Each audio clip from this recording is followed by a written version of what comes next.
Very welcome back to you all my friends. आप सबका दोबारा स्वागत है मेरे वीडियोस में। आज के वीडियो में हम लोग बात करेंगे ट्रिग्नोमेट्री की।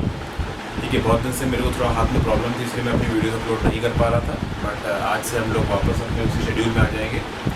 तो आज मैं आपको ट्रिग्नोमेट्री की बेसिक्स बताऊँगा।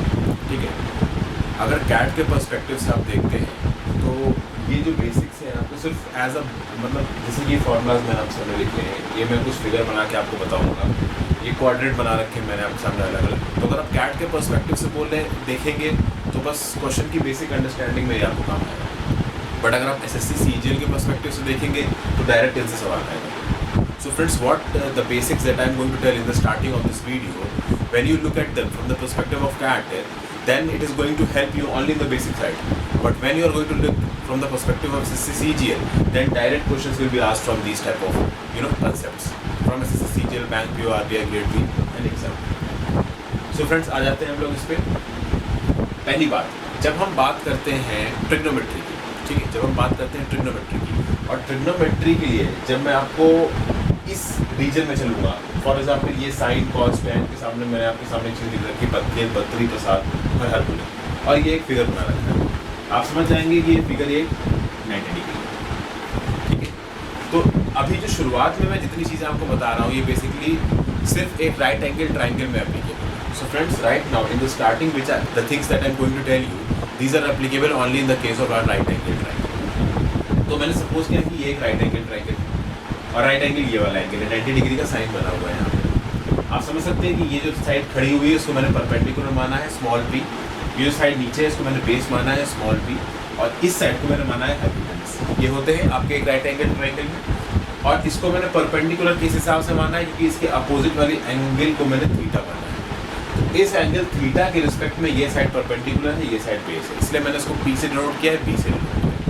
अब इस चीज़ को आपको समझने में प्रॉब्लम नहीं होनी चाहिए कि अगर मैंने थीटा इसे माना होता तो ये वाली साइड परपेंडिकुलर हो जाती और ये वाली साइड बेस हो जाती। तो इसमें यहाँ पे मैंने इसको थीटा माना है, इसलिए ये परपेंडिकुलर है, ये बेस। एक राइट एंगल ट्राइंगल में जिस एंगल को टर्म्स में हम लेके चल रहे होते हैं, जिस एंगल के रिस्पेक्ट में चल रहे होते हैं, उसकी अपोजिट वाली साइड को हम परपेंडिकुलर मानते हैं, नीचे वाली साइड को बेस मानते हैं, और बची हुई स्लैंट साइड को हाइपोटेनस मानते हैं। तो friends, in this right angle triangle I am considering in the context of this angle. So if I am considering in the context of this angle theta, then this side we will consider as the perpendicular, that is small p, this base will be considered as small p, and this will be considered as hypotenuse. H denotes hypotenuse. Similarly, I can say that if I would have considered this angle as theta, then this side will become perpendicular, this will become base, and hypotenuse will be base. So in a right angle triangle, if we are going to consider the sides at perpendicular and base with the context of the angle which we are considering. Here we are considering this angle theta. So opposite to this angle theta lies this line which is a perpendicular, and this becomes the base. So एक formula लिखा है मैंने आपके सामने, यहाँ पे मैंने लिखा साइन, यहाँ पे लिखा है कॉस, यहाँ पे लिखा है टैन। आप सब जानते हैं sine theta, cos theta, tan theta का इन्वॉल्वमेंट होता है। अब आपके सामने मैंने एक छोटा सा फ्रेज बोला है जो अक्सर कर हम सुनते रहते हैं, पंडित बद्री प्रसाद हर हर बोले। ठीक है, पंडित बद्री प्रसाद हर हर बोले। आपको इस फ्रेज को रट लेना है, और इस फ्रेज को क्यों रट लेना है ये भी देखते हैं। साइन कॉस टैन, अगर हमको साइन थीटा, कॉस थीटा और टैन थीटा निकालना है, किस में निकालना है? एक राइट एंगल ट्राइंगल में। बता दे रहा हूँ, ये राइट एंगल ट्राइंगल की बात हो रही है।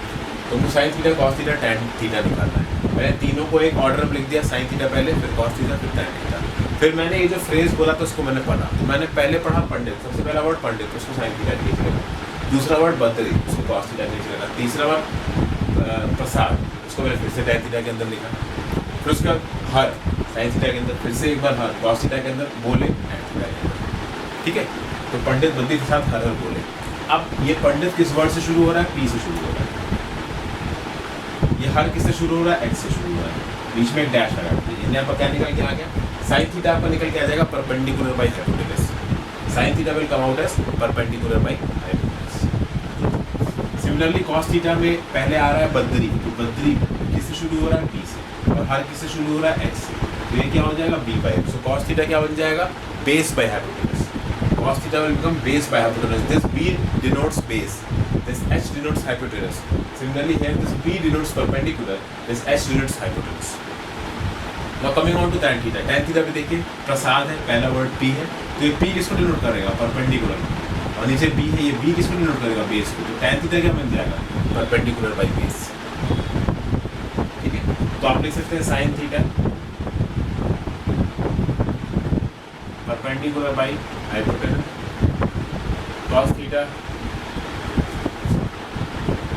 Base by hypotenuse, tan theta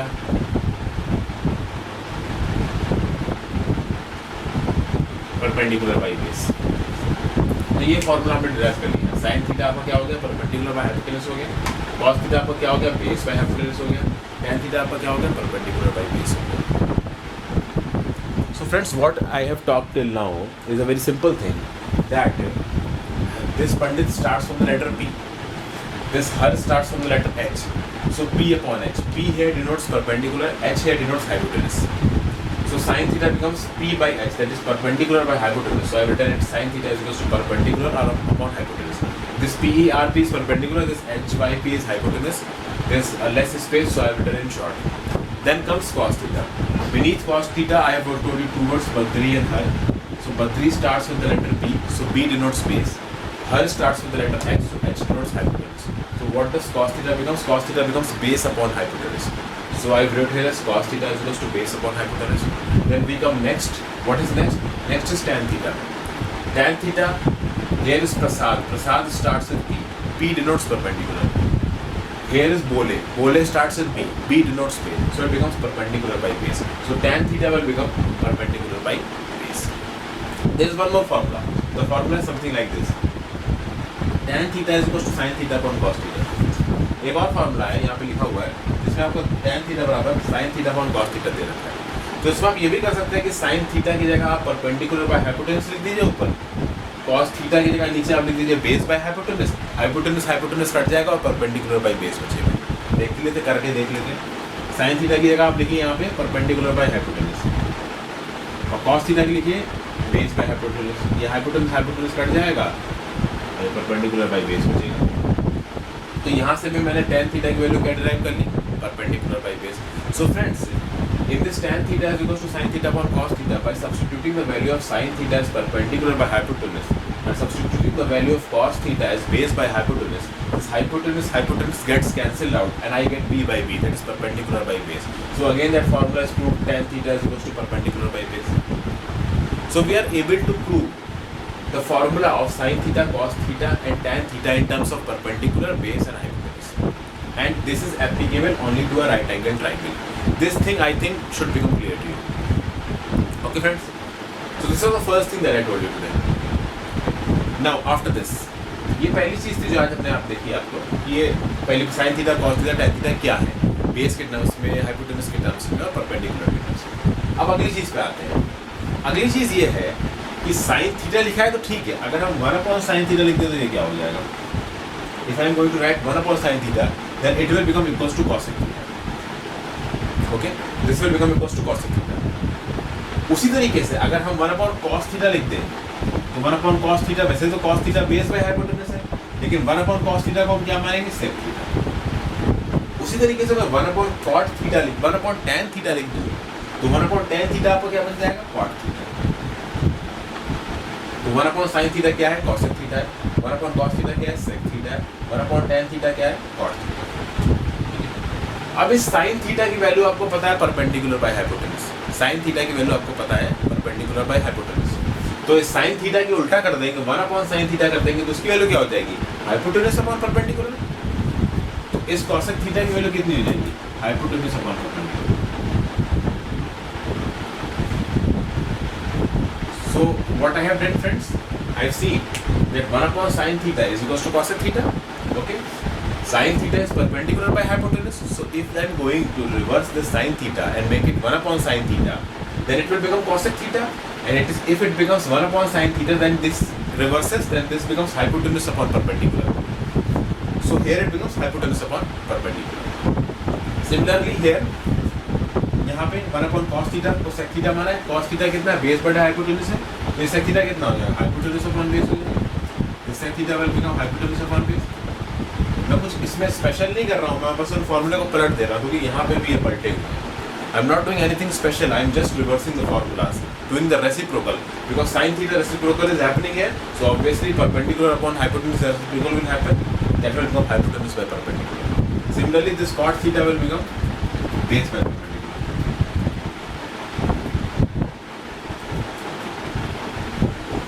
So friends, at this point of time I just hope that this thing is becoming very clear to you. Okay,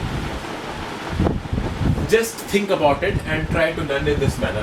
If you know this formula, Pandit Bantri Prasad Hana bole, then you can easily memorize it. It is not a big deal memorizing it. Okay, now we are going to discuss some very important things. अब हम कुछ बहुत ज़रूरी चीज़ों के बारे में देखेंगे. वो ज़रूरी चीज़ें कौन सी हैं अभी मैं बताता हूँ आपको. ये चीज़ें आपको क्लियर हो गई है, ठीक है? तो अभी मैं क्या कर रहा हूँ कि इनको मिटा दे रहा हूँ.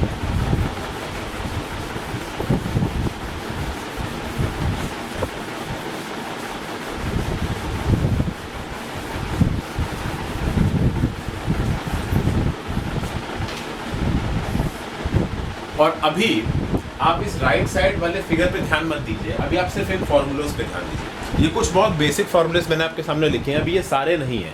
अब इसमें ऐसे बहुत सारे फॉर्मूलेस और हैं जो मुझे आपको बताने हैं, ठीक है?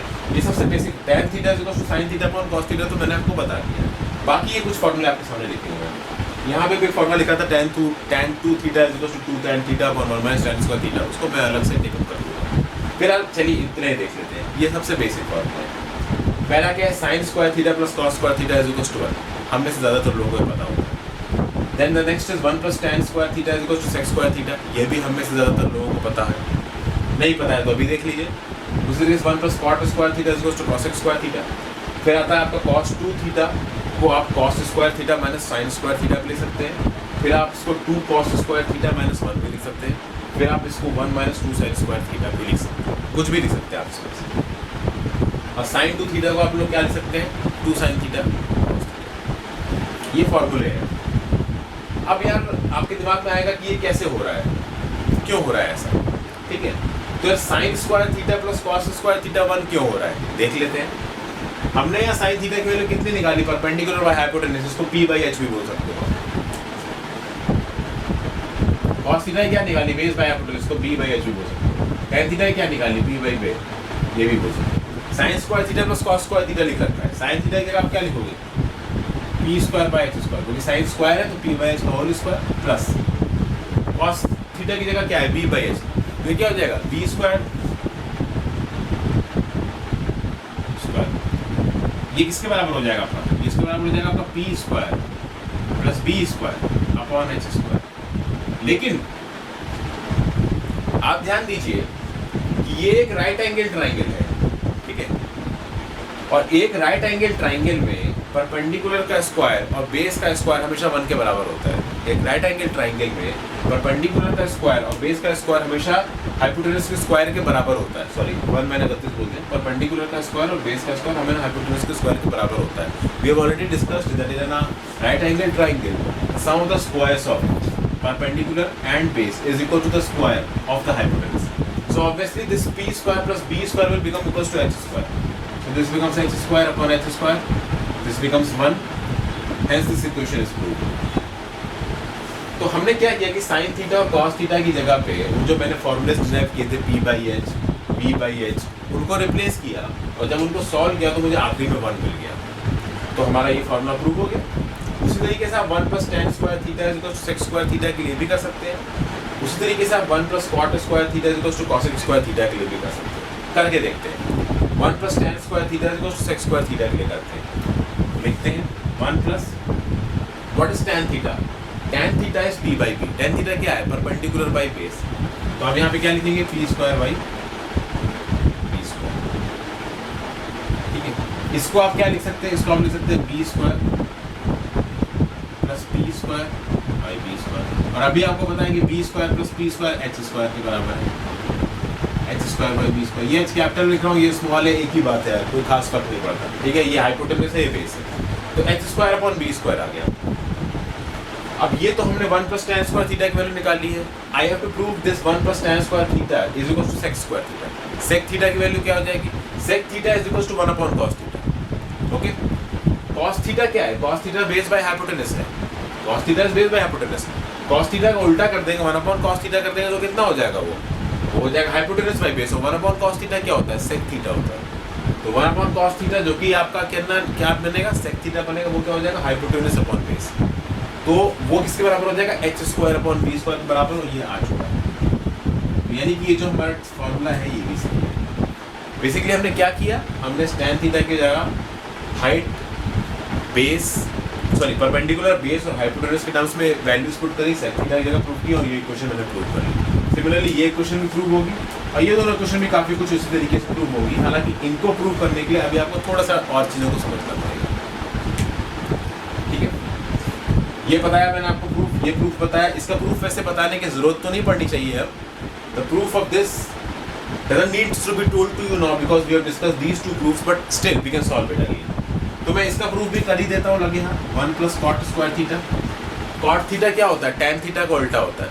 tan थीटा क्या है, परपेंडिकुलर बाय बेस है। तो cot थीटा कितना हो जाएगा, बेस बाय परपेंडिकुलर स्क्वायर, क्योंकि स्क्वायर है। इसको जोड़ देंगे तो कितना हो जाएगा, p square plus b square upon b square. ये किसके बराबर हो जाएगा, h square upon b square.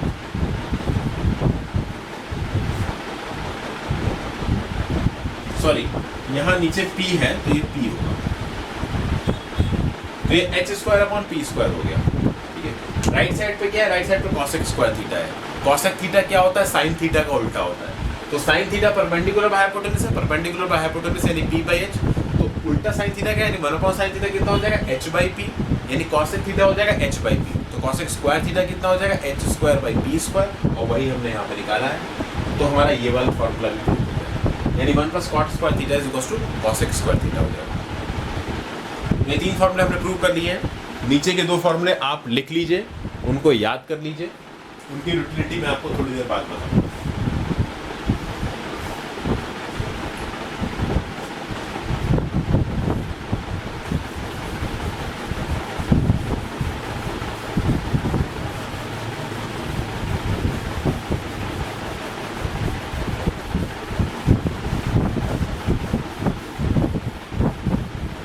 ऐसा नहीं है कि अभी सारे फॉर्मूले खत्म हो गए हैं, अभी ऐसे बहुत सारे फॉर्मूले जो हमारे सामने अभी और आएंगे, बट अभी मैंने उसको सामने नहीं रखा है। धीरे धीरे करके आपके सामने बम फोड़ा जाएगा। There are many more formulas that we need to discuss right now. This is just the starting, so I will tell you all those formulas, but at this point of time they are not important, so I am moving on with my reasoning. तो अब मैं इस पे आ जाता हूँ। ठीक है, इस चीज़ को हमको समझना है ये क्या है। ठीक है यार, तो अब इस चीज़ को समझने के लिए आपको थोड़ा सा दिमाग लगाना पड़ेगा। ठीक है, किस तरीके का दिमाग, कि आपको ये नजर आ रहा है ये फर्स्ट क्वाड्रेंट है। आपको पता है पूरा एक सर्कल 360 डिग्री का होता है। ठीक है, पहला क्वाड्रेंट कितना जा रहा है, 0 से 90 जा रहा है, 0 to 90 डिग्री जा रहा है, तो ये फर्स्ट क्वाड्रेंट हुआ। फिर अगला क्वाड्रेंट कितना जा रहा है, 90 to 180 डिग्री जा रहा है, तो ये सेकंड क्वाड्रेंट हुआ। फिर third 180 to 270, third quadrant 270 to 360 degree, fourth quadrant. तो मैंने 4 क्वाड्रेंट पे इस कोऑर्डिनेट सिस्टम एक्सिस के थ्रू इस पूरे पूरे प्लेन को बांट दिया है। पूरे प्लेन को 4 क्वाड्रेंट्स में बांटा है। हर क्वाड्रेंट 90 डिग्री का है। पहला 0 to 90, दूसरा 90 to 180, तीसरा 180 to 270, चौथा 270 to 360। अब उसके बाद मैंने आपके सामने एक फ्रेज लिखा है, फिर से एक फ्रेज। अभी तक मैंने एक फ्रेज डिस्कस किया था, वो क्या था, पंडित बद्री प्रसाद हर हर बोले। अब जो फ्रेज है वो कौन सा है, अब जो फ्रेज है वो है ऐड शुगर टू कॉफ़ी। ठीक है, तो ऐड शुगर टू कॉफ़ी मैंने आपके सामने ऐड किया है। पहला है ऐड, फिर शुगर, फिर टू, फिर कॉफ़ी। यानी पहले क्वाड्रेंट में क्या आया, ऐड आया, दूसरे क्वाड्रेंट में शुगर, तीसरे क्वाड्रेंट में टू, चौथे क्वाड्रेंट में कॉफ़ी। आपको इस ऑर्डर पे से रखना होगा। ऐड क्या डिनोट करता है, ऐड डिनोट करता है ए को। शुगर किसको डिनोट करता है, शुगर डिनोट करता है एस को। टू किसको डिनोट करता है, टू डिनोट करता है टी। सी किसको डिनोट करता है, सी डिनोट करता है सी। So friends, till now what I have done nothing, but I have divided this whole plane into 4 quadrants. You know, this whole plane, the central angle comes out at 360 degree, and I have divided this 360 degree into 4 equal halves of 90 degree.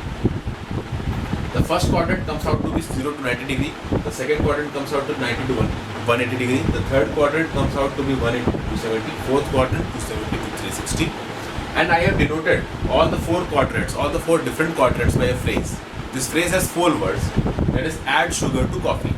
So in the first quadrant I have placed add, in the second quadrant I have placed sugar, in the third quadrant I have placed 2, in the fourth quadrant I have placed coffee. So this add, it starts with letter A, so A in first quadrant. This sugar starts with letter S, so S in second quadrant. This T starts with letter T, so T in third quadrant, and this coffee starts with letter C, so it is in fourth quadrant. Now what does this A denote? A denotes all. A denotes all. What does this S denote? ये S किसको denote करेगा? S आपको denote करेगा sign को, और sign के उल्टा cosec. S will denote sine and the opposite of sine, that is reciprocal of sine. What is the reciprocal of sine? Cosec. Next comes 2. 2 is denoted by T. So what does this T denotes? T denotes tan, and the reciprocal of tan, that becomes cot. यानी T क्या denote कर रहा है? T एक तो tan को denote कर रहा है और फिर tan का उल्टा cot को denote कर रहा है. और फिर आगे आते हैं, अगला क्या है? कॉफी, जो कि C से denote हो रहा है. तो यहाँ पे C किसे denote कर रहा है? C denote कर रहा है cos को, और cos के उल्टे sec. ठीक है.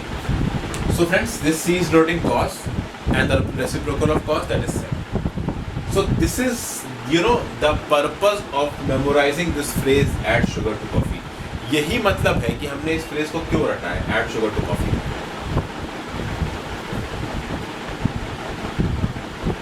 ठीक है, हमने इसीलिए रटा है.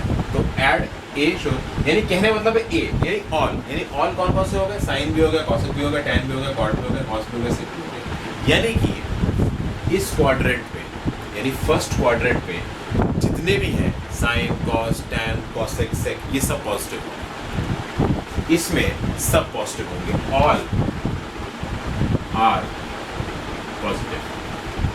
ये मतलब इसका क्या पॉजिटिव है, कैसे पॉजिटिव है, अभी सब बताता हूँ. फिलहाल आप ये याद कर लीजिए, ऑल आर पॉजिटिव. ठीक है. When we come to second quadrant denotes S. What does S denote? Sine and cosec. This means in the second quadrant, sine and cosec are positive.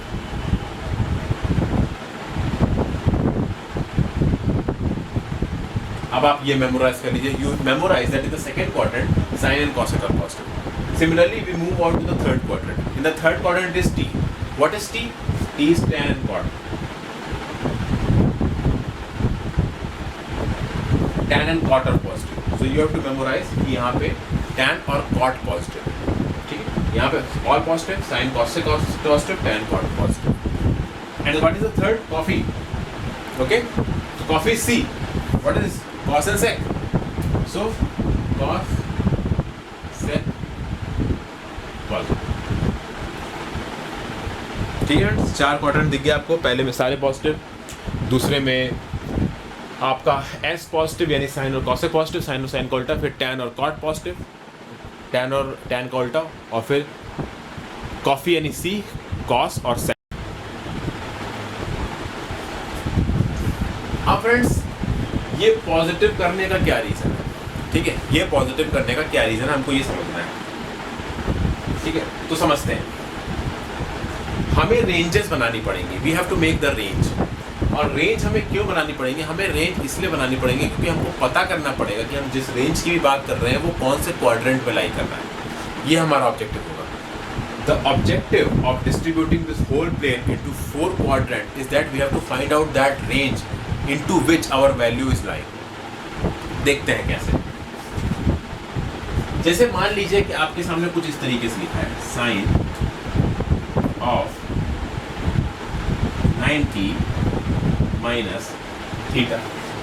This is a term in front of you, sin of 90 minus theta. Now what is the value of sin of 90 minus theta? What is the value of sin of 90 minus theta? ठीक है. Before finding out the value, I need to know the value of theta. I don't know the value of theta. Okay, leave it. 90 minus theta is the angle. 90 minus theta angle है. ये 90 minus theta कहाँ लाई कर रहा होगा? ध्यान दीजिए. 0 degree base हमने ये माना है. यहाँ से शुरू हुए तो जब यहाँ पहुँच गए तो ये 90 डिग्री हो गया. यानी आप एक तरीके से कह सकते हो कि ये 0 डिग्री की लाइन हुई तो ये 90 डिग्री की लाइन हुई, तो ये 180 डिग्री की लाइन हुई, तो ये 270 डिग्री की लाइन हुई, तो ये 360 डिग्री की लाइन हुई. यानी स्टार्टिंग वाली लाइन 0 डिग्री की भी लाइन है, 360 डिग्री की भी लाइन है, उसके बाद वाली लाइन 90 डिग्री की लाइन, उसके बाद वाली लाइन 180 डिग्री की लाइन, उसके बाद वाली लाइन 270 डिग्री की line. That this means that the base from where we are starting, that line is from the 0 degree line, from there when we start, this 0 degree comes out to this perpendicular line, which is the 90 degree line. Then after this 90 degree line comes this line, which is the 180 degree line. Then after this 180 degree line comes this line, which is the 270 degree line. And after this 270 degree line, we move to the original line, which again becomes the 360 degree line. That is the 0 degree line and the 360 degree line are the same. No difference between them. So here, 90 minus theta. This means that this 90 minus theta as a whole is less than 90 degree. यानी कि हम यहाँ पे ये मान के चलेंगे यार कि ये एंगल तो निगेटिव नहीं मानेंगे थीटा को, तो थीटा कोई पॉजिटिव वैल्यू होगी, और अगर पॉजिटिव वैल्यू होगी तो 90 माइनस थीटा 90 डिग्री से तो कम ही होगा, ठीक है। अगर 90 डिग्री से कम होगा, ये 90 डिग्री की लाइन है, 0 डिग्री से शुरू किया है तो फर्स्ट क्वाड्रेंट पे लाई कर रहा होगा, ठीक है। 0 डिग्री से शुरू हुआ, 90 डिग्री से कम है, क्यों? क्योंकि हम थीटा को पॉजिटिव माने, थीटा एंगल को नॉर्मली निगेटिव नहीं मानेंगे, ठीक है। तो एंगल पॉजिटिव है, 90 माइनस थीटा 90 डिग्री से कम हो गया, 0 डिग्री से ज़्यादा हो गया, तो ये फर्स्ट क्वाड्रेंट पे लाई कर रहा होगा, ठीक है, फर्स्ट क्वाड्रेंट पे लाई कर रहा होगा। तो ये एंगल फर्स्ट क्वाड्रेंट पे लाई कर रहा है। अगर फर्स्ट क्वाड्रेंट पे लाई कर रहा है तो आपने देखा है फर्स्ट क्वाड्रेंट में ऑल आर पॉजिटिव, यानी फर्स्ट क्वाड्रेंट में साइन भी पॉजिटिव है, कॉसेक भी पॉजिटिव है, टैन भी पॉजिटिव है, कॉट भी पॉजिटिव है, कॉस भी पॉजिटिव है, सेक भी पॉजिटिव है, ठीक है। तो इसका जो भी आउटपुट निकलेगा वो पॉजिटिव में निकलेगा फिलहाल, जो भी आउटपुट निकलेगा पॉजिटिव निकलेगा, यानी अब हम जो साइन लगेंगे वो लगाएंगे पॉजिटिव। अब दो चीज़ों की तरफ आपको और ध्यान देना, यहाँ देखिए 90 डिग्री 270 डिग्री में चेंज होगा, ठीक है, 180 डिग्री 360 डिग्री में कोई चेंज नहीं होगा। So friends, after looking at this thing which I said that 90 minus theta comes out in the first quadrant, and in the first quadrant I have told that all are positive. What are these all? All are sine, cosec, tan, cot, cos, sec. Now why I have mentioned them here? The reason for mentioning them here is that when we are going to express this angle 90 minus theta and this total value sine of 90 minus theta into some other term, then this 90 minus theta lies in the first quadrant, and in first quadrant all are positive. So in the first quadrant sine is also positive, and here is the sine. So whatever output is going to come is come in positive. Okay. Now here I have written two things. One, I have written 180 degree and 360 degree, and after that I have written no change. One, I have written 90 degree and 270 degree, and after that I have written change. So when we are going, what is this change and not change? That I am going to explain you right now. तो ये change और not change कुछ ऐसा है कि ये जो 90 minus theta है, ठीक है, यहाँ पे इस एंगल को किसके रिस्पेक्ट में लिखा है? 90 के रिस्पेक्ट में लिखा है। तो अगर एंगल को 90 के रिस्पेक्ट में लिखा है और 90 के सामने क्या लिखा है? चेंज है। चेंज है यानी कि ये साइन चेंज होगा, और साइन चेंज होकर किस में बदलेगा? साइन चेंज होकर बदलेगा कॉस में, और ये वैल्यू कितनी हो जाएगी? कॉस थीटा हो जाएगी। यानी ये sine of 90 minus theta is equal to plus of cos theta हो जाएगा। So friends, in front of this 90 and 270 degree it is written change, and here in this sine of 90 minus theta, okay, I am denoting the angle 90 minus theta in respect of 90 degree. So when I am denoting this angle 90 minus theta in respect of 90 degree, then I have to look in front of this 90 degree, and in the front of this 90 degree it is written change. So what is going to change? This sign is going to change, and this sign will change into cos, and this sign will change into cos. So it will become cos of theta. Okay friends, it will become cos of theta. This is a way of converting things. So I have converted sine of 90 minus theta into cos of theta. Okay. Now I am going to do one more thing. मैं कुछ ऐसी चीज़ करूँगा जो काफ़ी कुछ इसके बराबर ही है। अभी तक मैं किसके बारे में बात कर रहा था? अभी तक मैं बात कर रहा था cos of sin of 90 minus theta की। अब मैं किसके बारे में बात करूँगा? अब मैं बात करूँगा cos of 90 minus theta की। ये समझने में आपको थोड़ी सी आसानी होगी। कैसे होगी देखते हैं। cos of 90 minus theta, ठीक है। अब ये cos of 90 माइनस थीटा या 90 माइनस थीटा फिर से आप देख रहे हो फर्स्ट क्वाड्रेंट में ही लाई कर रहा है, ठीक है। 90 माइनस थीटा एंगल में तो कोई चेंज है नहीं, तो ये 90 माइनस थीटा तो फर्स्ट क्वाड्रेंट में ही लाई करेगा, ठीक है। आप इसको फर्स्ट क्वाड्रेंट में जब आपने लाई कराया, आपने देखा फर्स्ट क्वाड्रेंट में सब पॉजिटिव है, ठीक है, यानी फर्स्ट क्वाड्रेंट में cos भी पॉजिटिव हो जाएगा, तो फर्स्ट क्वाड्रेंट में cos भी पॉजिटिव हो जाएगा, तो यहाँ पॉजिटिव आ जाएगा, ठीक है। और आप फिर से यहाँ पे आ जाइए, यहाँ पे 180 360 360 180 के आगे नो चेंज लिखा है, 90 270 के आगे चेंज लिखा है, यहाँ 90 डिग्री की रिस्पेक्ट में बात हो रही है तो चेंज होगा, तो कॉस किस में चेंज हो जाएगा? कॉस साइन में चेंज हो जाएगा, वही क्या बन जाएगा? Sign theta. यानी यहाँ पे cos of 90 minus theta will be equals to sin theta. So what I have done friends? Previously I solved about sin of 90 minus theta. Now I have solved about cos of 90 minus theta. And cos of 90 minus theta, the angle is 90 minus theta, which lies in the first quadrant. So 90 minus theta lies in first quadrant, outside is cos. Here, these are two values. In front of 360, 180, 180, 360, it is written no change. In front of 90, 270, it is a change. So in the case of 270 degree and 90 degree, it is going to change. We are writing this angle 90 minus theta in respect of 90 degree. So it is going to change. What is going to change? This cos is going to change. And this cos is going to change in sine. So it will become sine theta. Okay friends? So I got to know that sine changes into cos and cos changes into sine. This one thing I got to know. Okay? Now, sine changes in cos, cos changes in sine. This thing is clear to you. Let's move on to one more question. एक और question करते हैं, थोड़ा अलग है, sign से related है. क्या करते हैं? 270 plus theta. Sine of 270 plus theta को चेंज करने की कोशिश देखते हैं. पहले आप सेंट्रल एंगल पकड़िए. सेंट्रल एंगल क्या है? 270 प्लस थीटा. कौन से में लाई करेगा? 270 प्लस थीटा यहाँ लाई करेगा. ठीक है. 270 plus theta is going to lie in the fourth quadrant. Fourth quadrant कौन सा वाला है? ये वाला है. 270 से 360. 270 से 360 में लाई कर रहा है. अच्छा, यहाँ पे आपके दिमाग में एक बात आएगी यार. आपके दिमाग में एक बात आएगी यार कि ये 270 प्लस आप थीटा लिख रहे हो और आप इस 270 प्लस थीटा को ये बोल रहे हो कि चौथे क्वाड्रेंट पे लाई कर रहा है. और मैं किस लॉजिक के हिसाब से बोल रहा हूँ? क्योंकि 270 के रिस्पेक्ट में लिख रहा हूँ मैं. तो 270 की लाइन ये है और उसके बाद आपका कौन सा क्वाड्रेंट शुरू हो जाता है? फोर्थ क्वाड्रेंट शुरू हो जाता है. तो उस हिसाब से मैंने आपसे क्या बोला कि फोर्थ क्वाड्रेंट पे लाई करेगा. आप बोल सकते हो कि यार अगर इस थीटा की वैल्यू 100 डिग्री हो गई, अगर इस थीटा की वैल्यू 100 डिग्री हो जाएगी तो इसकी वैल्यू क्या हो जाएगी? इसकी वैल्यू हो जाएगी 370 डिग्री. और अगर इसकी वैल्यू 370 डिग्री हो जाएगा तो ये 360 डिग्री की लाइन को क्रॉस कर जाएगा और फर्स्ट क्वाड्रेंट पे पहुंच जाएगा. ठीक है. अगर फर्स्ट क्वाड्रेंट पहुंच जाएगा तो फर्स्ट क्वाड्रेंट का हो जाएगा. लेकिन फ्रेंड्स, ऐसे हम चीज़ों को सॉल्व नहीं करते हैं. जब भी हम इस तरीके की वैल्यू को चेंज करने की कोशिश करते हैं तो जिसके रिस्पेक्ट में हम लिख रहे हैं, यानी यहाँ पे हम लिख रहे हैं रिस्पेक्ट ऑफ 270, तो जैसे ही 270 को क्रॉस करते ही जो क्वाड्रेंट आएगा उस क्वाड्रेंट को कंसीडर करेंगे इररिस्पेक्टिव ऑफ द फैक्ट कि ये एंगल कौन सा है, कितना है इस एंगल की वैल्यू. ये थीटा 30 डिग्री हो, ये थीटा 45 डिग्री हो, थीटा 50 डिग्री हो, थीटा 90 डिग्री हो, ये थीटा 500 डिग्री हो, कोई फर्क नहीं पड़ता. हम 270 प्लस 500 डिग्री भी लिखा होगा ना तो भी हम इसको फोर्थ क्वाड्रेंट ही मानेंगे, क्योंकि अभी मैं कैलकुलेशन किसके रिस्पेक्ट में कर रहा हूँ? 270 डिग्री के रिस्पेक्ट में कर रहा हूँ. और मुझे कौन सा टेबल को कंसीडर करना है? इस टेबल को कंसीडर करना है. क्या लिखा है? 90 और 270 डिग्री चेंज होते हैं. ठीक है. अब 270 प्लस थीटा कौन सा क्वाड्रेंट है? Fourth quadrant. फोर्थ क्वाड्रेंट में कौन कौन पॉजिटिव है? कॉस पॉजिटिव है, सेक पॉजिटिव है. यहाँ बाहर क्या लिखा है? साइन लिखा है. ठीक है. तो साइन पॉजिटिव नहीं है फोर्थ क्वाड्रेंट में, यानी यहाँ बाहर आपका क्या आ जाएगा? माइनस आ जाएगा. यहाँ बाहर आपका क्या आ जाएगा? माइनस आ जाएगा. और 270 प्लस थीटा 270 डिग्री के आगे लिखा है चेंज, यानी चेंज होगा. क्या चेंज होगा? साइन चेंज होगा. किसमें चेंज होगा? कॉस में चेंज होगा. तो कितना बन जाएगा? कॉस थीटा बन जाएगा.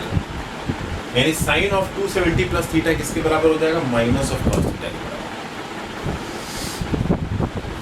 साइन ऑफ 270 प्लस थीटा हो जाएगा किसके बराबर? माइनस ऑफ कॉस थीटा के बराबर.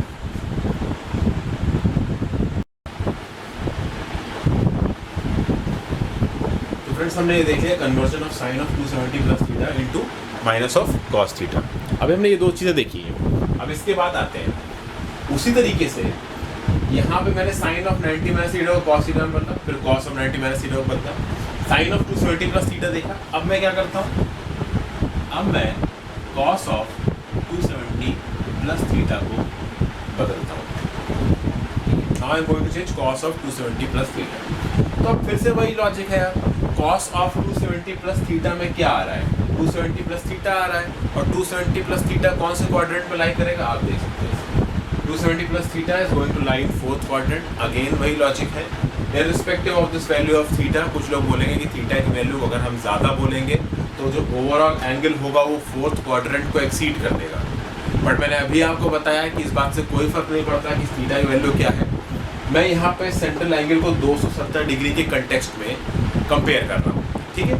इसलिए मैं इसको फोर्थ क्वाड्रेंट में ही मानूंगा. और क्योंकि 270 क्रॉस करते हैं कौन सा क्वाड्रेंट शुरू होता है? फोर्थ क्वाड्रेंट शुरू होता है.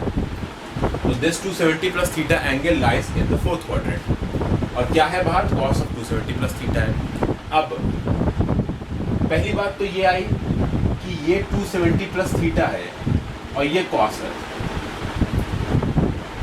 270 प्लस थीटा में क्या क्या पॉजिटिव है, यानी फोर्थ क्वाड्रेंट में क्या क्या पॉजिटिव है। फोर्थ क्वाड्रेंट में कॉस पॉजिटिव है, सेक पॉजिटिव है। In fourth quadrant cos is positive, sec is positive. बाहर क्या है, कॉस है, यानी ये निगेटिव नहीं आएगा, इसमें प्लस साइन है, तो प्लस साइन लिख दिया मैंने। समझ रहे हैं ना क्यों लिखा है, क्योंकि मैं आपको इतने सारे अलग केसेस लेके इसीलिए समझा रहा हूँ कि आप इसकी टेक्निकलिटी को समझ पाएं कि यहाँ पॉजिटिव, यहाँ कुछ पॉजिटिव, यहाँ कुछ पॉजिटिव, यहाँ कुछ और पॉजिटिव। ऐसा क्यों हो रहा है, इसलिए मैं आपको अलग अलग एग्जांपल्स लेके समझा रहा हूँ ताकि आपको पूरी क्लैरिटी आ जाए।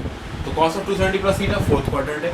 फोर्थ क्वाड्रेंट में कॉस और सेक पॉजिटिव है, बाहर भी कॉस है, तो ऑब्वियसली बात है जिसमें चेंज होगा वो पॉजिटिव ही होगा। फिर 270 के रिस्पेक्ट में हम कर रहे हैं, देखें जरा 270 के सामने क्या लिखा है, चेंज लिखा है, यानी चेंज होगा। क्या चेंज होगा, ये साइन चेंज होगा। कॉस किस में चेंज हो जाएगा, साइन में चेंज हो जाएगा, ये क्या बन जाएगा, साइन थीटा, यानी क्या मिल गया, कॉस ऑफ 270 प्लस थीटा क्या बन गया, sine theta. So friends, here I have solved the value of cos of 270 plus theta. Again the same logic, 270 plus theta lies in the fourth quadrant. So if 270 plus theta lies in the fourth quadrant, we can definitely say that in the fourth quadrant cos and sec are positive, and if cos and sec are positive, so obviously the output is going to be positive, so I placed a plus sign here, positive sign here. So after this positive sign, this is 270 plus theta, and in front of 270 degree there is a thing written change. So this thing is going to change. What is going to change? This cos is going to change into sine, and this will become sine of theta. So here you can see that sine 270 plus theta got converted into minus of cos theta, but cos of 270 plus theta got converted into plus sine theta. This minus here, this plus here. What is the reason? Because this central angle falls in this fourth quadrant, and in the fourth quadrant only cos and sec are positive, sine and cosec are not positive. So here I got the minus sign, and here I got the plus sign. तो friends ये 4 example मैंने आपके साथ discuss किए हैं, और इसमें मैंने आपको ये समझाने की कोशिश की है कि कन्वर्जन कैसे होता है। अब एक काम करते हैं, ठीक है, क्या काम करते हैं कि यार अभी तो आपको ये समझ में आ गया कि यार जब भी 90 डिग्री होगा, 270 डिग्री होगा, अभी तो फिलहाल हम 90 और 270 में घूम रहे हैं, 180 और 360 पे भी आएंगे थोड़ी देर, ठीक है। तो अभी 90 270 डिग्री में घूम रहे हैं, तो हमने देखा कि यार जब 90 270 हो रहा है, जब चेंज हो रहा है, तो एक चीज़ तो आपको कंफर्म हो गई कि ये जो साइन है ये कॉस में चेंज हो रहा है, और अगर यहाँ पे कॉस आ रहा है वो साइन में चेंज हो रहा है। So the interconvertibility of sine and cos is manifested, that sine is changing into cos and cos is changing into sine when we are talking about the central angle in comparison of 90 degree and 270 degree, ठीक है।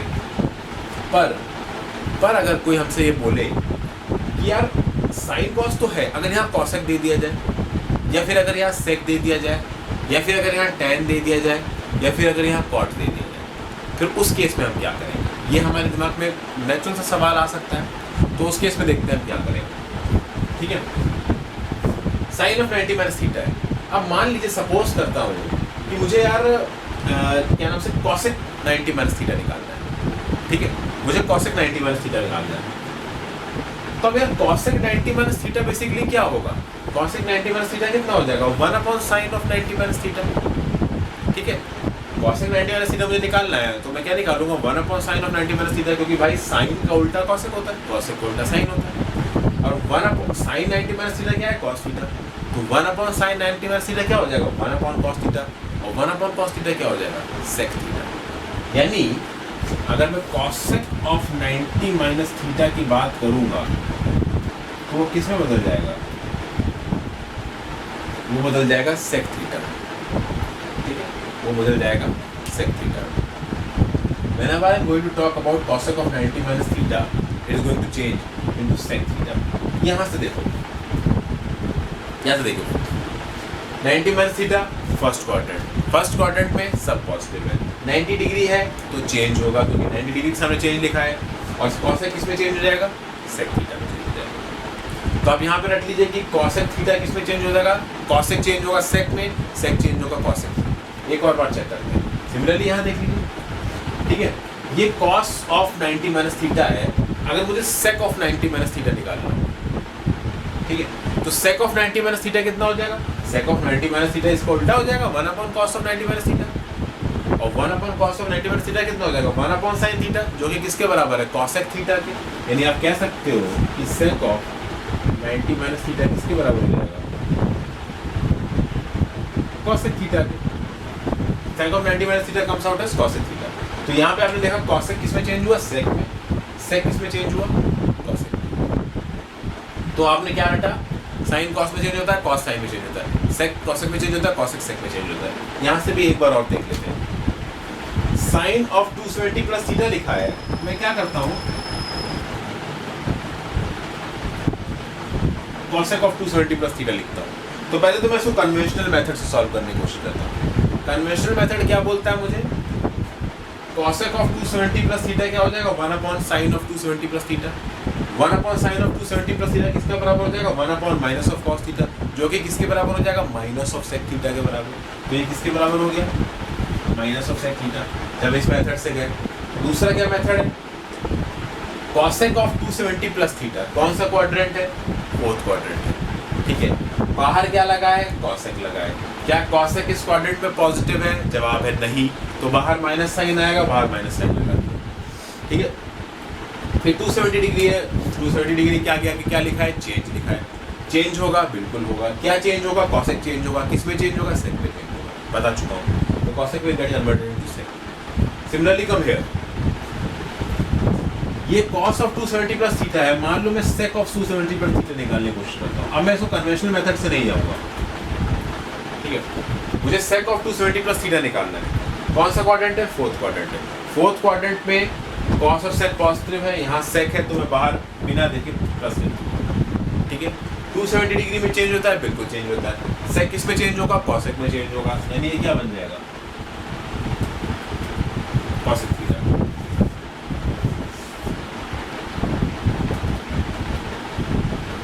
तो ये मैंने आपको क्या दिखाया, मैंने आपको ये दिखाया कि साइन तो पलट रहा है कॉस में और कॉस पलट रहा है साइन में। फिर मैंने आपको दिखाया सेक पलट रहा है कॉसेक में और कॉसेक पलट रहा है सेक में। किसके चेंज, किसके केस में, जब 90 डिग्री हो 270 डिग्री हो। समझ गए ना, ये चेंज, ये चेंज, ये चेंज है, यही है वो change. The change written here in front of 90 degree and 270 degree is a change of sine into cos and cos into sine, then sec into cosec and cosec into sec. And on the same logic, I have solved all these things. Cosec of 270 plus theta becomes minus of sec theta. Similarly, sine of 270, this I have already told. Similarly, sec of 270 plus theta becomes plus of cosec theta. Why? Fourth quadrant. Fourth quadrant. In the fourth quadrant, cos and sec are positive. So here, outside it is written sec. So it got converted into cosec theta, and obviously the positive sign because sec is positive in this. And here cosec of 270 plus theta, cosec is not positive in the fourth quadrant, so obviously a minus sign comes out, and this 270 degree is a change. What is this change? The change is sec to cosec. So this cosec changes to sec and it becomes minus of sec theta. One more thing comes out. Sine changes to cos, cos changes to sec, sec changes to cosec, cosec changes to sec. So tan changes to cot and cot changes to tan. तो friends उसी logic को extend करते मैं कहूँगा कि अगर sine cos में बदलता है तो कॉस साइन में बदल जाता है। उसी बेसिस पे आप ये बोलोगे कि यार सेक कॉसेक में बदलता है तो कॉसेक सेक में बदल जाता है, तो फिर आप क्या बोलोगे, टैन कॉट में बदलता है तो कॉट टैन में बदल जाता है, ठीक है। अब ये मैं आपको नहीं बता रहा हूँ कि टैन कॉट में बदलता है, कॉट टैन में बदल जाता है। एक छोटा सा एग्जाम्पल देख लेते हैं, जगह बच नहीं रही है यहाँ पे, थोड़ी सी जगह बनाते हैं।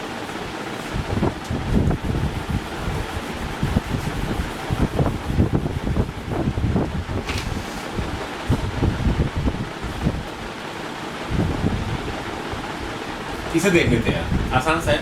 tan ऑफ 270 प्लस थीटा कैसे देखोगे सर, 270 की बात हो रही है, 270 चेंज हो रहा है। 270 में क्या क्या पॉजिटिव है, cos पॉजिटिव है, sec पॉजिटिव है। क्या tan पॉजिटिव है, नहीं है। ये चौथा क्वाड्रेंट है, बाहर क्या हो जाएगा, माइनस हो जाएगा। फिर 270 में चेंज होता है, बिल्कुल चेंज होता है। tan किस में चेंज होता है, cot में चेंज होता है, तो ये कितना हो जाएगा। Friends, what I have done here, I have tried to find out the value of tan of 270 plus theta. How I have tried out? This 270 plus theta is the fourth quadrant. In the fourth quadrant, cos and sec are positive, tan is not positive, so are negative outside. This central angle is respect to 270 degree. This 270 degree, a change is there. What change? Tan gets converted into cot. Similarly, if this was something like this, cot of 270 plus theta, what it will get converted into? 270 plus theta, again it is fourth quadrant. In fourth quadrant, cos and sec are positive. Cot is not positive, minus sign. This 270 degree change is there. So cot will get converted to tan and this will become minus of tan.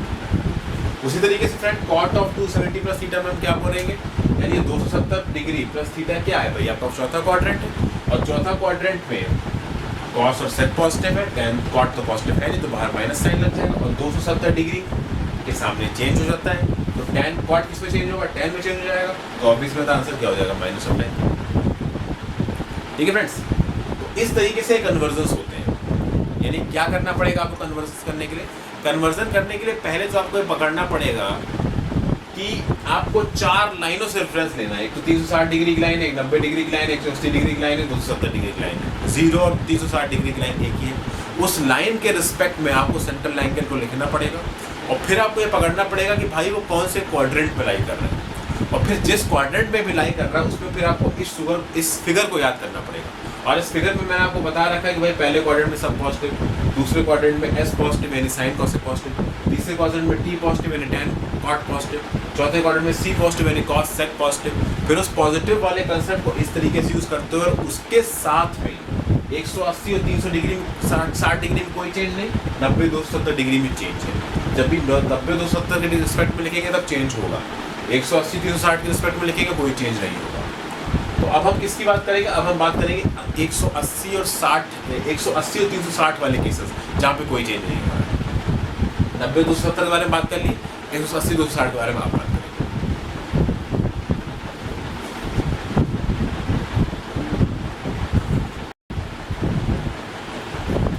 So friends, till now we have talked about 90 and 270, 90 और 270 के conversion हम देख चुके हैं। अब कुछ conversion से 180 और 360 के देख लेते हैं, उसके बाद हम लोग आगे बढ़ते हैं। एक एक एग्जाम्पल देखेंगे ताकि आगे बढ़ सकें। ठीक है, फॉर एग्जाम्पल सबसे आसान उठा लेते हैं साइन ऑफ 180 प्लस थीटा। देखते हैं इसका कन्वर्जन क्या होगा यार। 180 प्लस थीटा कौन से क्वाड्रेंट में आएगा, 180 डिग्री की लाइन ये है, तो ये तीसरा क्वाड्रेंट हो जाएगा 180 plus theta. Sine of 180 plus theta, ये जो एंगल है सेंट्रल एंगल, ये थर्ड क्वाड्रेंट में आ रहा है। अब थर्ड क्वाड्रेंट में देखिए क्या क्या पॉजिटिव है। थर्ड क्वाड्रेंट में tan and cot is positive. In third quadrant tan and cot is positive. So tan and cot, what is this, this is sine, so this is sine, so this becomes minus, this becomes minus. And 180 degree के सामने देखिए यहाँ क्या लिखा हुआ है, no change. 180 degree के सामने लिखा हुआ है नो चेंज, सो ऑब्वियसली यहाँ पे साइन की वैल्यू चेंज नहीं होगी, साइन ही हो जाएगा, और this will be equals to minus of sine theta. यानी sine of 180 plus theta is equals to minus of sine theta, ये एक तरीका है। दूसरा देखते हैं cos of 180 plus theta.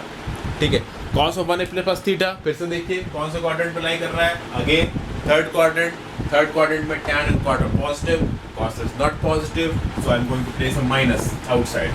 Then 180 degree, in front of 180 degree no change लिखा हुआ है, there is no change in front of 180 degree, so this cos of 180 minus theta is going to remain cos only, and it will be cos minus of cos theta. So sin of 180 plus theta gets converted into minus of sin theta, cos of 180 plus theta gets converted into minus of cos theta. Okay friends, तो ये आपने conversion देखा। दूसरा एक काम करते हैं, cosec और सेक के भी देख लेते हैं। तो सेक का देखता हूँ मैं, मान लीजिए मैंने सेक का देखा, सेक ऑफ 360 माइनस थीटा। ठीक है, तो सेक ऑफ 360 माइनस थीटा अगर हमको देखना है तो 360 माइनस थीटा कौन से क्वाड्रेंट में आएगा यार, तो ये 360 डिग्री की लाइन आपको दिख रही है, तो 360 डिग्री थोड़ा पहले कौन सा हो जाएगा, फोर्थ क्वाड्रेंट हो जाएगा। तो 360 डिग्री, 270 से 360 क्या है, 270 से 360 है आपका फोर्थ क्वाड्रेंट, तो 360 से पहले कौन सा है, फोर्थ क्वाड्रेंट, तो 360 माइनस थीटा क्या है, fourth quadrant, so it is fourth quadrant. Obviously यहाँ पे फिर वही एक लॉजिक लगेगा कि नो मैटर ये थीटा की वैल्यू कितनी भी बड़ी हो, आप कह सकते हैं कि अगर इस थीटा की वैल्यू को आप 150 डिग्री कर देंगे तो 210 डिग्री हो जाएगा, और 210 डिग्री के केस में थर्ड क्वाड्रेंट में पहुँच जाएगा, लेकिन ऐसा नहीं होता क्योंकि यहाँ पे हमें सेंट्रल एंगल को 360 डिग्री के रिस्पेक्ट में मेजर कर रहे हैं। सो हम लोग इस 360 माइनस थीटा को फोर्थ क्वाड्रेंट ही मानेंगे, और फोर्थ क्वाड्रेंट में आपका कॉस और सेक पॉजिटिव है, तो कॉस और सेक पॉजिटिव और बाहर भी सेक लिखा हुआ है तो यहाँ पे प्लस आ जाएगा।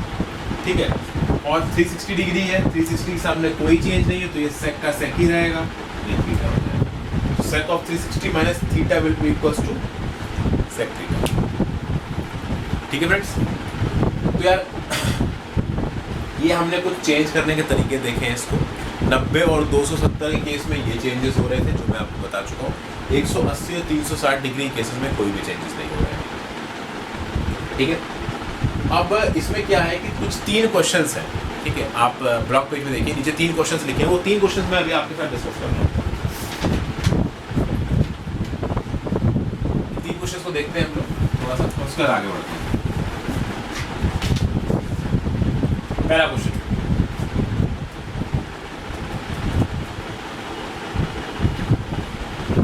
साइन ऑफ 405 डिग्री, इसकी क्या वैल्यू होगी? ठीक है, इसकी वैल्यू हमको निकालनी है। तो मैं एक काम करता हूँ, इसको कुछ ऐसे लिख रहा हूँ, sine of 360 degree plus 45 degree. ठीक है, इस साइन ऑफ 405 को मैंने साइन ऑफ 360 प्लस 45 डिग्री लिख दिया है। यानी कि आप सेंट्रल एंगल को मैं किसके रिस्पेक्ट में कंपेयर कर रहा हूँ? 360 डिग्री के रिस्पेक्ट में कंपेयर कर रहा हूँ। तो कौन सी लाइन देखूंगा? मैं ये वाली लाइन देखूंगा। इस लाइन के ऊपर प्लस लगा दिया है, तो यानी हम कौन से क्वाड्रेंट में पहुंच गए? पहले क्वाड्रेंट में पहुंच गए। और पहले क्वाड्रेंट में मैंने आपको क्या बताया है? सारे पॉजिटिव। तो ऑब्वियस सी बात है, सब पॉजिटिव हैं। ये फर्स्ट क्वाड्रेंट में हम आ गए हैं, ये क्या हो जाएगा? बाहर एज इट इज साइन हो जाएगा, सॉरी पहले बाहर एज इट इज प्लस हो जाएगा। ठीक है, ये फर्स्ट क्वाड्रेंट है, सब पॉजिटिव है, तो साइन भी पॉजिटिव है। अच्छा, ये 360 डिग्री है, यहाँ 360 डिग्री लिखा हुआ है, 360 डिग्री के सामने लिखा हुआ है नो चेंज। यानी जब 360 डिग्री के कंपैरिजन में हम सेंट्रल एंगल रखते हैं तो कोई चेंज नहीं होता है। तो यहाँ पे भी कोई चेंज नहीं होगा, तो साइन एज इट इज रहेगा। और इसके आगे क्या आ जाएगा? 45। तो ये कितना हो जाएगा? 1/2। यानी इसका वैल्यू क्या हो जाएगी? साइन ऑफ 405 डिग्री, इसकी वैल्यू हो जाएगी 1/2। So friends, what I have done, I have solved this thing. This is sine of 405 degree. This sine of 405 degree will become sine of 360 degree plus 45. Okay. So I have written this central angle 405 degree in respect of 360 degree. So this 360, this comes in the form of sine of 360 plus theta, where theta is equals to 45 degree. So this 360 plus theta, it is first quadrant. Again, this is 369 plus comes in first quadrant. In first quadrant, all are positive. So sine is also positive, so I placed a plus sign here. Then we are comparing it in respect of 360 degree. In front of 180 degree and 360 degree, there is no change. In respect of 180 degree and 360 degree, there is no change. So obviously there will be no change. Sine will be as it is sine, and this 45 written here. So sine of 45 becomes 1/√2. Right, friends? This comes out as our answer 1/√2. Next question.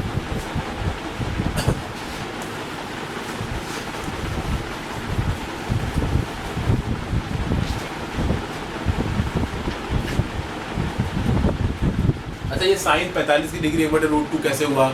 Sign 30 की degree 1/2 कैसे हुआ? ये सब अभी मैं आपको बताऊंगा। पूरा टेबल ड्रॉ कर दूंगा, आप उसे लिख लीजिएगा। अगला सवाल है सेक ऑफ 315 डिग्री।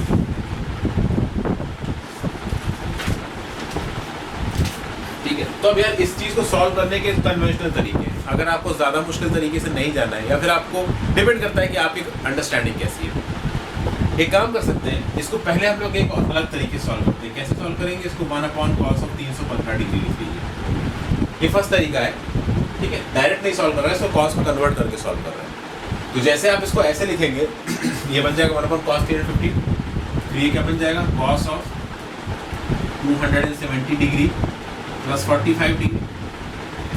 अच्छा, याद रखिएगा, इसको आप cos of 270 प्लस 45 लिख सकते हैं, या फिर इसको आप cos of 360 माइनस 45 भी लिख सकते हैं।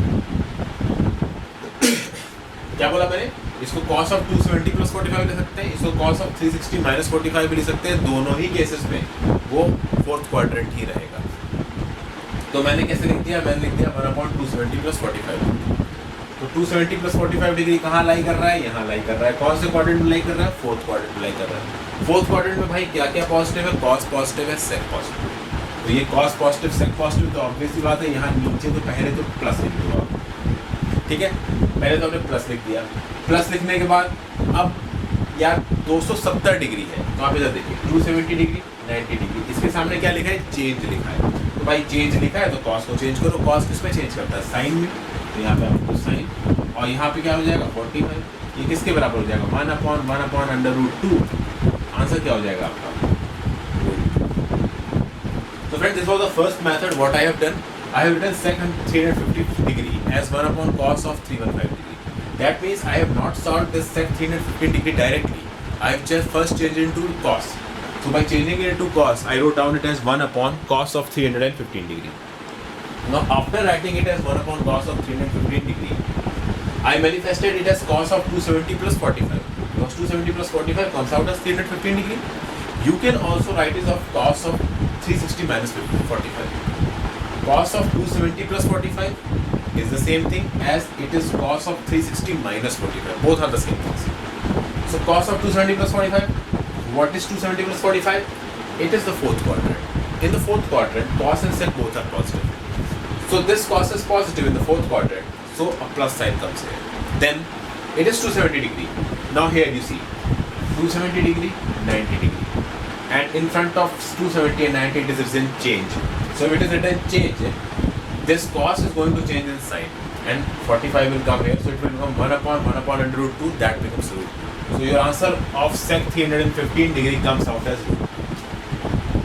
तो भाई रूट को हमने एक तरीके से निकाल लिया। अब एक काम करो यार, इसको डायरेक्ट करते हैं, ठीक है, डायरेक्ट करना जरूरी है, क्यों इतना लंबा तिरम करें, उसको पलटे, सीधे उसको सॉल्व करते हैं। तो अब क्या लिखोगे, sec of 270 plus 45, ये आप लिख दो sec of 360 minus 45, दोनों से आप कुछ भी लिख दो, ठीक है।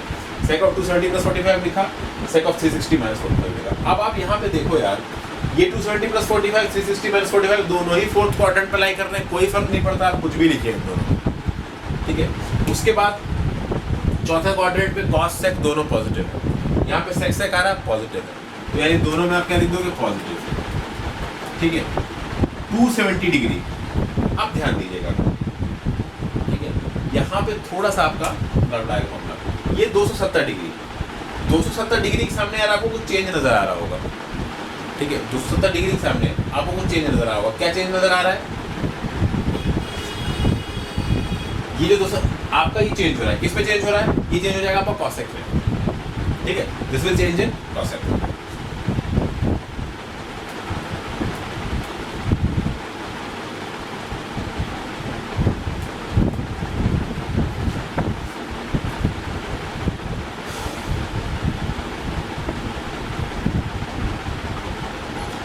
ठीक फ्रेंड्स, अब इस cos sec को आप लिख दो। cos sec 45 क्या है, 1/sin 45, और 1/sin 45 क्या हो जाएगा, sin 45 is 1/√2, ये फिर से आपको √2 बन जाएगा, ठीक है। अच्छा, इसमें क्या लिख सकते हो आप, यहाँ पे आपकी थोड़ी सी बुद्धि घूमेगी, ठीक है, यहाँ से आपकी थोड़ी सी बुद्धि घूमेगी कि ये sec of 360 minus 45 है और ये 360 आ गया, ठीक है, तो पॉजिटिव तो यहाँ पे रहेगा, लेकिन 360 आने की वजह से ये चेंज नहीं होगा, यानी यहाँ पे आपका sec ही आ जाएगा, और क्या लिख दोगे आप sec 45, और उससे क्या कोई फर्क आएगा, नहीं आएगा, क्योंकि ये sec 45 क्या होता है, 1/cos 45, cos 45 क्या होता है 1/√2, तो ये भी 1/√2 होगा, √2 बन जाएगा, सेम ही होगा, कोई फर्क नहीं आएगा। यानी आप 270 प्लस 45 करें या 360 माइनस 45 करें, आंसर में कोई चेंज नहीं आएगा। तो क्या आ गया, दोनों तरीके से answer, so √2 is your answer. आगे चलते हैं अगले क्वेश्चन।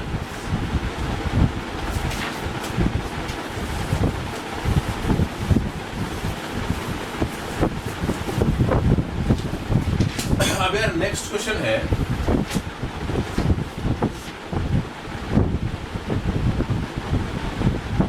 tan of 240, ठीक है, इसको सॉल्व करते हैं। इसको डायरेक्ट सॉल्व करेंगे, लंबा तिरम भी मारेंगे, सीधे लिखता हूँ, tan of 180 plus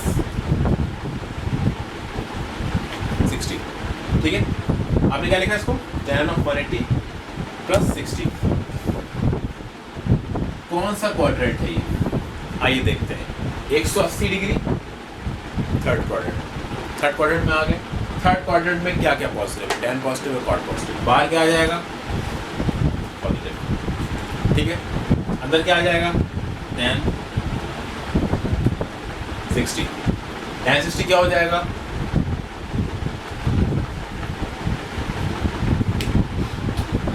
answer is √3। तो आपको आंसर क्या मिल गया यहाँ पे? आंसर मिल गया आपको √3। tan 40 is tan of 180 plus 60। ठीक है, 180 plus 60 कौन से क्वाड्रेंट में? Third quadrant. Third quadrant, tan and quarter positive, so बाहर पॉजिटिव रख दिया। 180 डिग्री के सामने लिखा है नो चेंज, कोई चेंज नहीं है, tan का tan ही रहेगा और ये 60 हो जाएगा, tan 60 कितना हो जाएगा? √3 हो जाएगा। एक और तरीका है, इसको आप लिख दो 270 - 30 लिख दो। ठीक है, देखते हैं क्या आंसर चेंज होता है। 270 - 30 फिर से थर्ड क्वाड्रेंट, क्योंकि 270 की लाइन से पहले तो third quadrant. Third quadrant, tan cot positive, बाहर प्लस ही आएगा। 270 है भाई, तो 270 चक्कर में कुछ तो चेंज होगा। 270 में लिखा है चेंज होता है, तो ये tan किसमें बदल जाएगा? कॉट में बदल जाएगा। कितना हो जाएगा? 30। कॉट 30 क्या होता है? 1/tan 30। tan 30 क्या होता है? 1/1/√3। फिर से वही आ गया। ठीक है, तो इस 240 को आप 180 + 60 लिखो, चाहे 270 - 30 लिखो। अगर आपको रूल्स की क्लैरिटी है तो आपका फाइनल आंसर सेम ही आने वाला है, क्योंकि कंसेप्ट एक ही है। So friends, what I did by solving this tan 240 degree was that first I manifested this 240 degree as 180 + 60 degree in first case, and in the second case I manifested this 240 degree as 270 - 30 degree. Now while solving this tan of 60 + 180, 180 + 60, I saw that this is the third quadrant. In the third quadrant, tan and cot are positive, so obviously my positive sign comes out. And in the case of 180 and 360 degree, there is no change. So tan as it is tan and 60, this becomes √3. After that, you can see that here it is tan of 270 - 30. 270 - 30 is again the third quadrant, and in the third quadrant, it is positive, so outside positive. But in the case of 270 degree and 90 degree, change is there. So this tan will get converted into cot, and it will become cot of 30. And cot of 30 is 1/tan 30, and tan 30 is 1/√3. So 1/1/√3 becomes √3. So answer, final answer remains the same. Okay friends, so these 3 questions are solved. Now अब मैं अपने सामने एक table बना देता हूँ। उस table में आपको रिस्पेक्टिवली इनकी वैल्यूज लिख के बता देता हूँ, ताकि आपको आगे आसानी रहे इन चीज़ों को पकड़ने में।